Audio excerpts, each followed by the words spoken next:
Hello दोस्तों, ये Australia महाद्वीप का दूसरा वीडियो है। पहला वीडियो आप ज़रूर देखें जिसमें आपको ये सब प्रांत, राजधानियाँ, उपनाम, झील सब कुछ मैंने उसमें पढ़ाया हुआ है। इसमें हम लोग जल संधियाँ प्रमुख रूप से देखेंगे, पर्वत और जलवायु, पशु पक्षी जो विशेष विविध बचा हुआ है कुछ, उसको हम लोग देख लेते हैं। पिछला वीडियो किसी कारणवश जो है रह गया, नहीं तो एक ही वीडियो में सोचा था कि पूरा कर देंगे, लेकिन चलिए कोई नहीं। इस वीडियो को देखने से पहले उस वीडियो को ज़रूर देखिए एक बार, इससे पहले पार्ट 1 को ज़रूर देखें तो आपको बहुत अच्छा समझ में आएगा। चलिए हम लोग ऑस्ट्रेलिया महाद्वीप का मैप ड्रा कर लेते हैं। ये है कारपेंट्रिया की खाड़ी।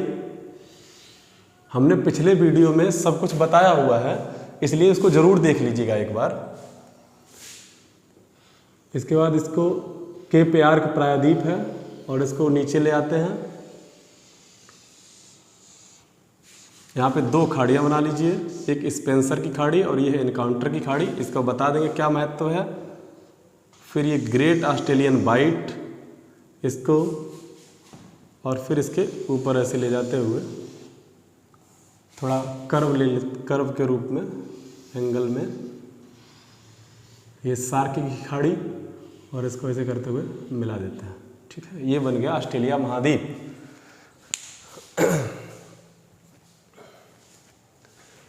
ऑस्ट्रेलिया महाद्वीप में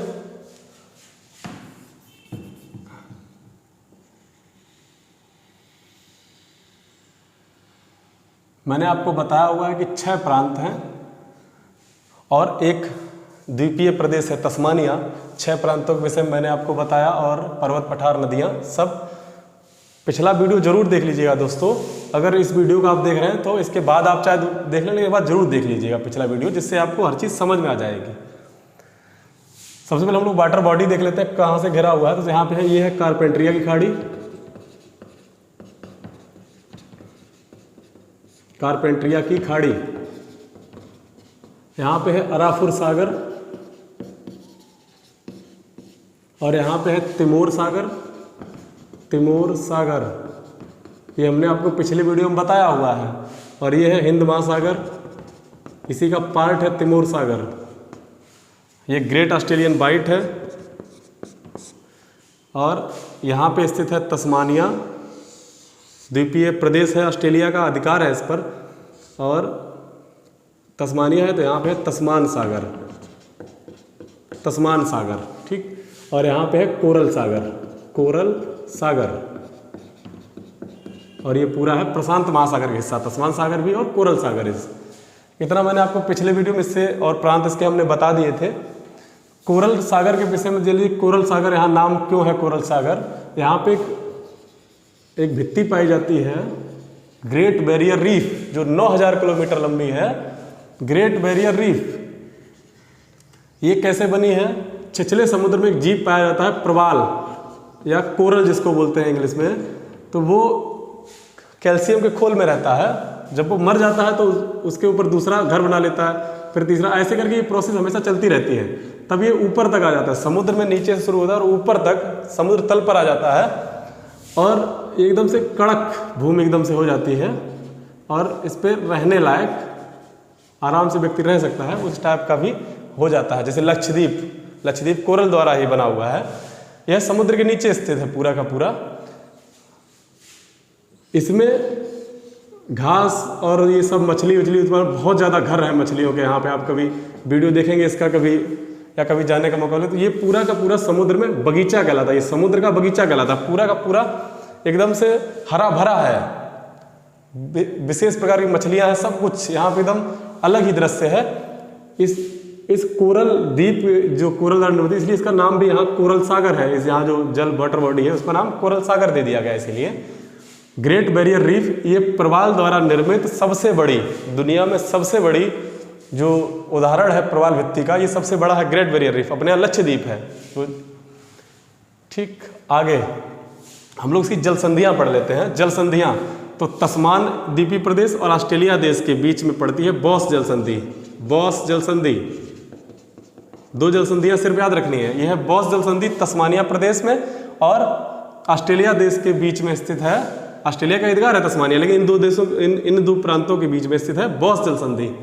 और ऊपर देख लेते हैं, यहाँ पे है पापुआ न्यू गिनी। आप मैप में देखेंगे तो यहाँ पापुआ न्यू गिनी के द्वीप दे रखे हैं। Papua New Guinea, new Guinea दो अलग अलग हैं, एक ही खंड में लेकिन दो अलग अलग देशों का अधिकार है, इसलिए नाम भी अलग है। न्यू गिनी इधर, उधर पापुआ न्यू गिनी। इस पे 3 देशों का अधिकार है। इसके बीच में जो संधि पड़ती है, जल संधि, वो है, एक मिनट जरा देख ले, चेक कर ले, आपको दिखाई पड़ रहा है ऊपर नहीं? ओके ठीक है। ये ऊपर जो इसको बोलते हैं टॉरस जल संधि, टॉरस या टॉरस जल संधि, जल संधि। 2 ही संधियां आपको याद रखनी है। टॉरस जल संधि जो ऑस्ट्रेलिया के ऊपर है, जो पापुआ न्यू गिनी और इसके बीच में स्थित है ऑस्ट्रेलिया के, और नीचे बॉस जल संधि जो तस्मानिया और ऑस्ट्रेलिया देश के बीच में स्थित है, बॉस जल संधि। ठीक। तस्मान सागर, जो ये तस्मान सागर है, ऑस्ट्रेलिया और इधर है न्यूजीलैंड, तो ऑस्ट्रेलिया और न्यूजीलैंड के बीच में स्थित है तस्मान सागर। न्यूजीलैंड की राजधानी है वेलिंगटन।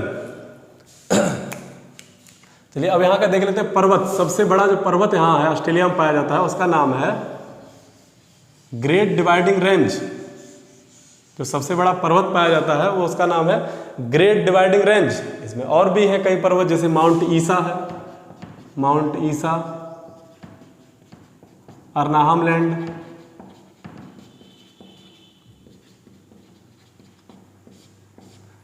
ठीक।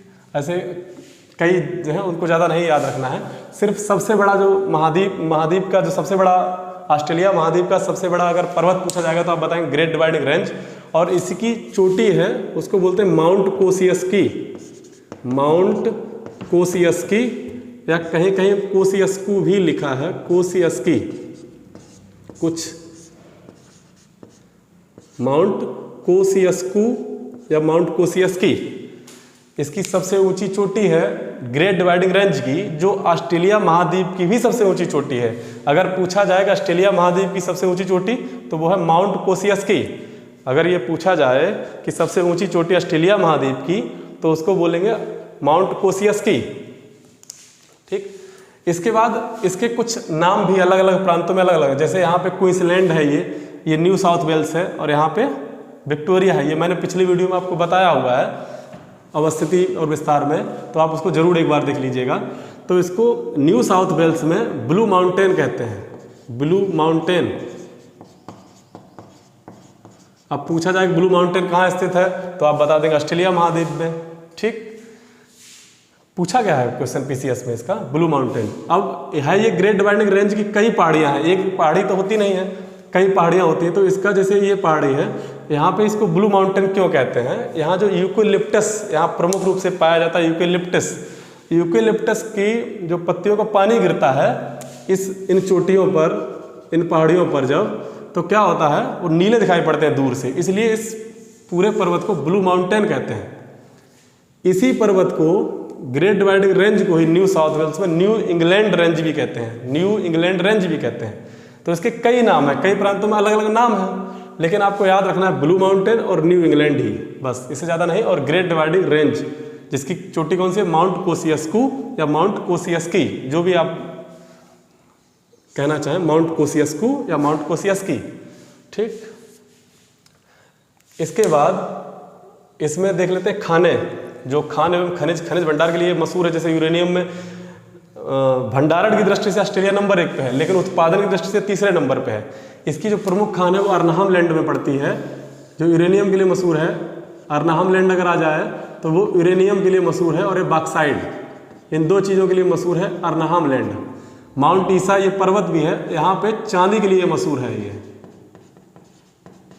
माउंट ईसा किस लिए प्रसिद्ध है? यहाँ चांदी की बहुत बड़ी खान है, इसलिए ये माउंट ईसा चांदी के लिए प्रसिद्ध है। एक खान है पिलवारा की खान, ये यहाँ पड़ती है पश्चिमी ऑस्ट्रेलिया में, पिलवारा की खान। मैप में ये पिलवारा खान यहाँ दे सकते हैं या आसपास उसके लिए, नहीं, पश्चिमी ऑस्ट्रेलिया में ही पड़ेगी। आप अवस्थिति विस्तार देखे रहेंगे तो आपको पता रहेगा कि पश्चिमी ऑस्ट्रेलिया है, तो आप यहाँ बना दीजिए चाहे यहाँ बना दीजिए, एक अवस्थिति विस्तार आपको पता रहेगी पश्चिमी ऑस्ट्रेलिया में पड़ता है। तो ये है पिलवारा की खान, ये लौह अयस्क के लिए मशहूर है। लौह अयस्क यानी लोहे के भंडार है यहाँ पे। एक है बाइपा की खान जो यहाँ पे पड़ता है, बाइपा। बाइपा की खाने विश्व प्रसिद्ध है बॉक्साइट के लिए, विश्व में तीसरे नंबर पे आता है बाइपा के लिए। वर्तमान में शायद दूसरे नंबर पे हो सकता है, 2016 तक तीसरे नंबर पे था ऑस्ट्रेलिया। तो ये बॉक्साइट के लिए प्रसिद्ध है कौन सी, बाइपा की खाने।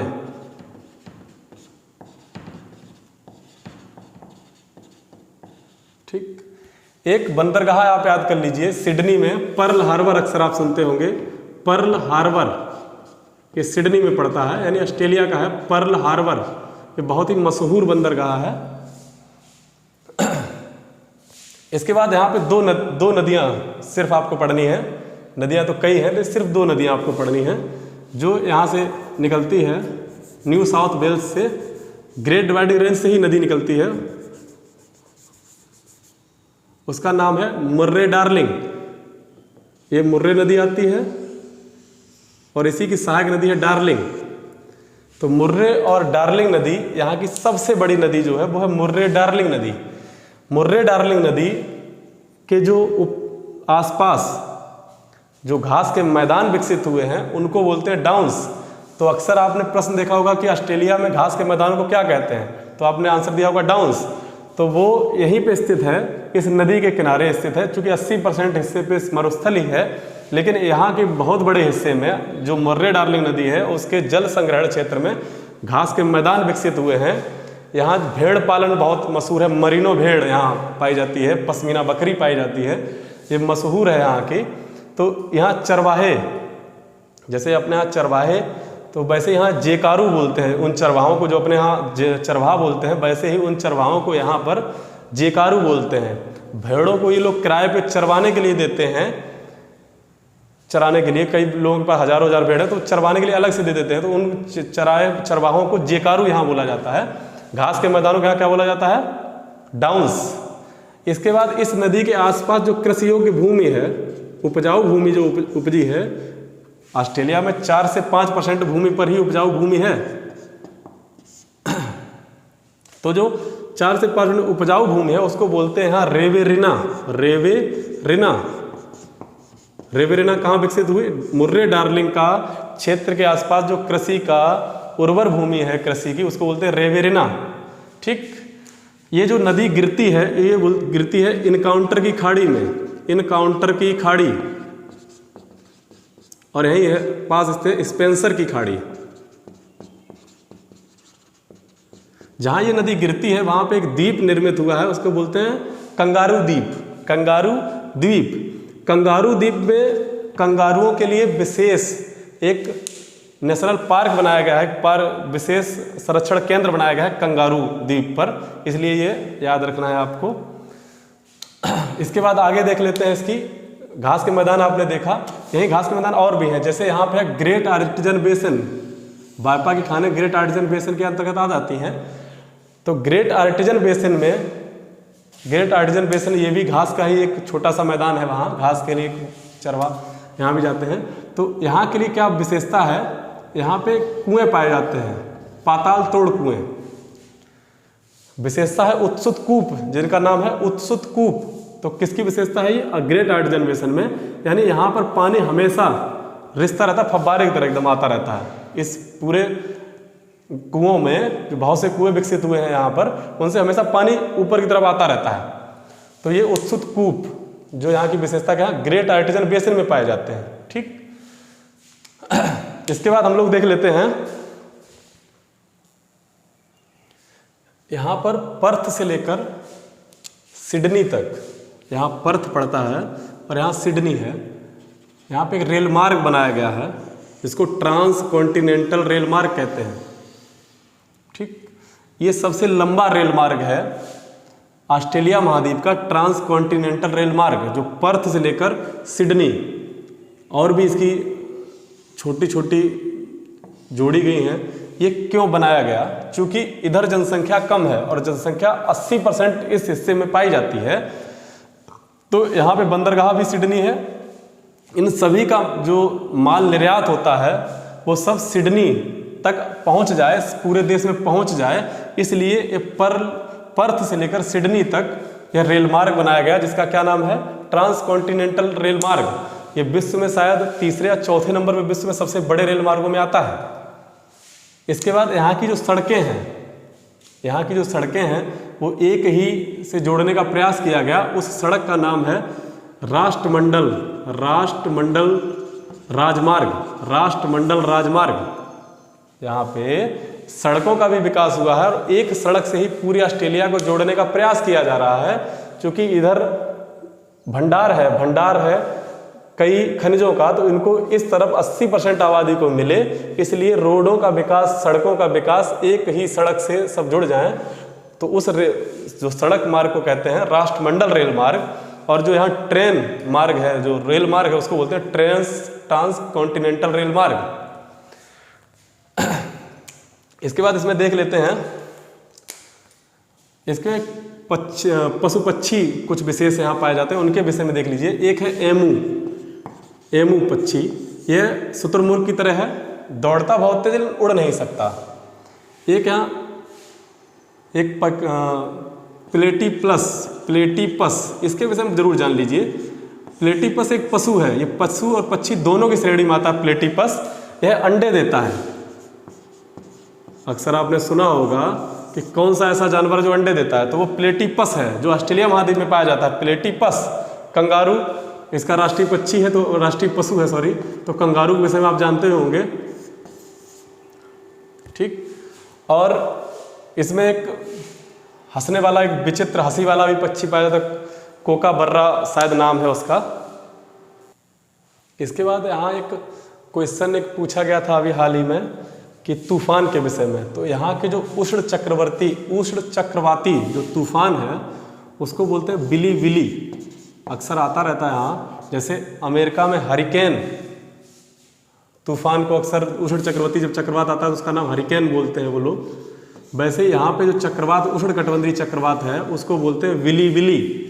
यहाँ और भी है, मर्सिया एक उष्णी चक्रवात है, और एक लाभ भी है यहाँ एक, लेकिन आपको मुख्य रूप से याद रखना है बिली विली जो है उष्ण चक्रवात है। उष्ण चक्रवात जो गर्मी का कारण गर्म होकर जो चक्रवात आते हैं उसको बोलते हैं विली विली यहाँ पर ऑस्ट्रेलिया में। यहाँ एक अभी वर्तमान में चर्चा में रहा ऑस्ट्रेलिया, वो इसलिए चर्चा में रहा कि इसने अपना राष्ट्रगान जो है उसकी एक लाइन को चेंज किया है, एक शब्द को चेंज किया है।